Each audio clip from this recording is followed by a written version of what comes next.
House the Kamurai built official response! Hi, first off, this video looks totally crappy. I am having lighting issues, so I apologize. Hey Sarah, I'm Kamurai. You had done a whole video on devotee. I think it was the before the research video. You mentioned something about why people have that fancy. I got stuck on it. There are a couple things that I would bring it to, most of which is people assume the self-esteem of a disabled person.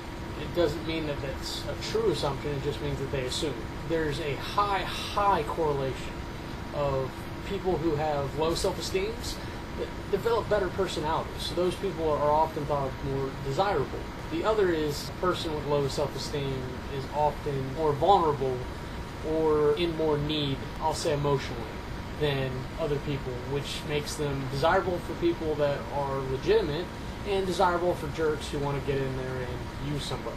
This is totally factored up by general attractiveness levels anyways, because if someone who is considered very attractive under normal circumstances has an issue like congenital amputation, then somewhere in the back of their brain is going, oh, well, if she grew up with that, then she must have a great personality on top of looking so hot.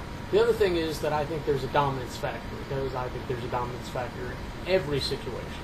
A lot of people, especially guys, are going to feel more in control of the situation, of a relationship, of everything if the other person is weaker than they are, whether it be emotionally or physically.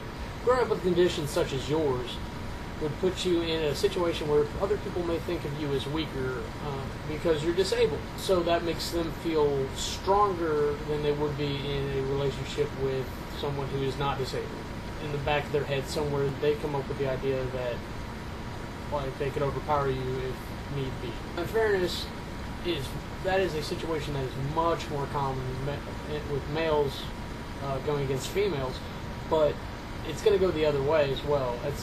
I'm going to say it's testosterone based, and it's not like women don't have testosterone, they just have more estrogen.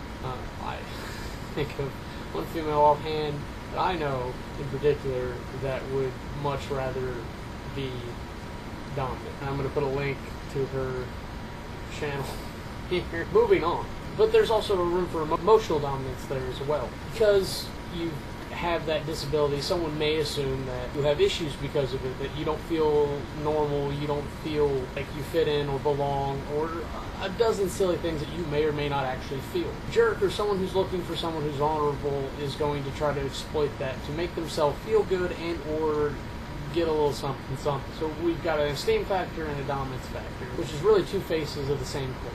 And while I do for some reason think that attractive disabled women are more so attractive, and I can't even fully explain why it is. If I have to tack a reason on it, it's that I think that I would be more helpful in that situation of the relationship than with someone who may not be disabled. Maybe that stems from a need to be important and meaningful in someone's life.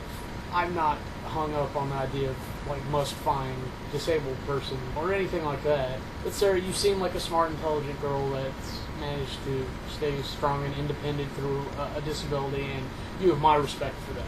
So next time, I'm Kamurai, and Sarah, you have a wonderful day.